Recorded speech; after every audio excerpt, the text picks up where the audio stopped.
ஓம் மகா மாரியம்மனே போற்றி போற்றி. நேற்று உரையில் தீச்சட்டி எடுத்தல், தீக்குண்டம், பூக்குழி, தீமிதி போன்ற பல திருவிழாக்களை பார்த்தோம். இன்று நாம் பார்க்க இருப்பது முளைப்பாலிகை ஊர்வலம் என்பதை பற்றி. அம்மன் கோயில்களில் முளைப்பாலிகை தனி இடத்தை பெறுகின்றது. ஸ்ரீ மகாமாரியம்மனுக்கு கொண்டாடப்படும் பல விழாக்களில் முளைப்பாலிகை ஊர்வலம் ஒன்றாகும். இளம் பெண்கள் தங்கள் வேண்டுதல் நிறைவேறுவதற்காக இதனை மேற்கொள்கின்றார்கள். நெல் கதிர்கள் போல முளைப்பாலிகை கதிர்கள் காற்றில் அசைந்தாடும் அழகே அழகுதான். வெறும் அழகிற்காகவும் அலங்காரத்திற்காகவும் இதை எடுத்து வருவதில்லை. முளைப்பாலிகை செழித்து வருவது போல குடும்பம் தழைக்க வேண்டும், வளர வேண்டும் என்பதற்காகத்தான் இது. முளைப்பாலிகை எந்த அளவுக்கு செழிப்பாக வளர்ந்திருக்கின்றதோ அதே போல தன்னுடைய வாழ்வும் வளரும் என்பது அவர்கள் நம்பிக்கை. பெண்ணிற்கு நல்ல கணவன் அமைவான்.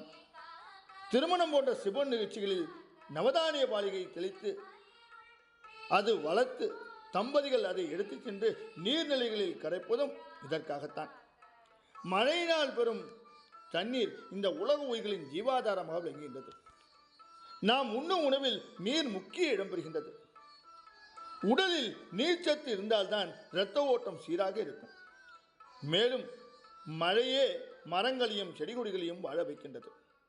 அந்த தாவரங்களிலிருந்து பெறப்படும் காய்கறி, கனி, கீரைகளை நம் வாழ்வின் ஆதார சக்தியாக அது விளங்குகின்றது.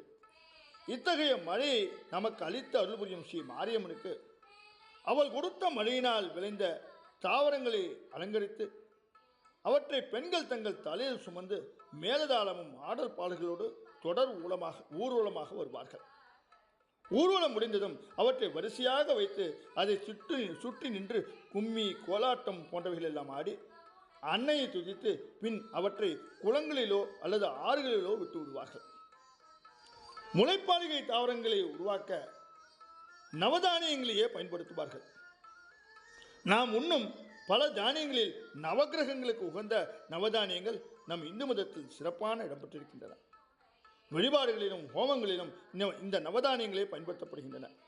கோதுமை, நெல், துவரை, பச்சை பயிறு, கடலை, மொச்சை, எள்ளு, உளுந்து, கொள்ளு ஆகிய நவதானியங்களும் முறையே சூரியன், சந்திரன், செவ்வாய், புதன், வியாழன், வெள்ளி, சனி, ராகு மற்றும் கேது கிரகங்களுக்கு உரியதாகும். இந்த நவதானியங்களை தண்ணீரில் இட்டு ஒரு நாள் முழுவதும் ஊற வைப்பார்கள். முளைப்பாலிகை ஊர்வலத்திற்கு தேவையான மண் சட்டிகளை தயார் செய்து செம்மண் இட்டு மண் நிரப்பி அதில் ஊற வைத்த நவதானியங்களை தெளிப்பார்கள். ஒரு வாரத்தில் அவை நன்கு முளைவிட்டு பச்சை பசேல் என்று வளர்ந்து கண்களுக்கு குளிர்ச்சியாக இருக்கும். இவையே முளைப்பாலிகை ஊர்வலத்தில் ஈடுபடுகின்றது. பெண்கள் இதனை சுமந்து மாரியம்மனுக்காக எடுத்துச் செல்லும் போது பாலிகையில் உள்ள கதிர்கள் காற்றில் அசைந்தாடுவது கண்கொள்ளா காட்சியாக இருக்கும். இதுபோன்று எண்ணற்ற திருவிழாக்கள் மாரியம்மனுக்காக எடுக்கப்படுகின்றன. அவைகளை தொடர்ந்து நாமும் பார்க்க இருக்கின்றோம். இன்று பிரிந்து நாளை சந்திப்போமா? ஓம் மகா மாரியம்மனே போற்றி போற்றி. ஓம் மகா மாரியம்மனே போற்றி.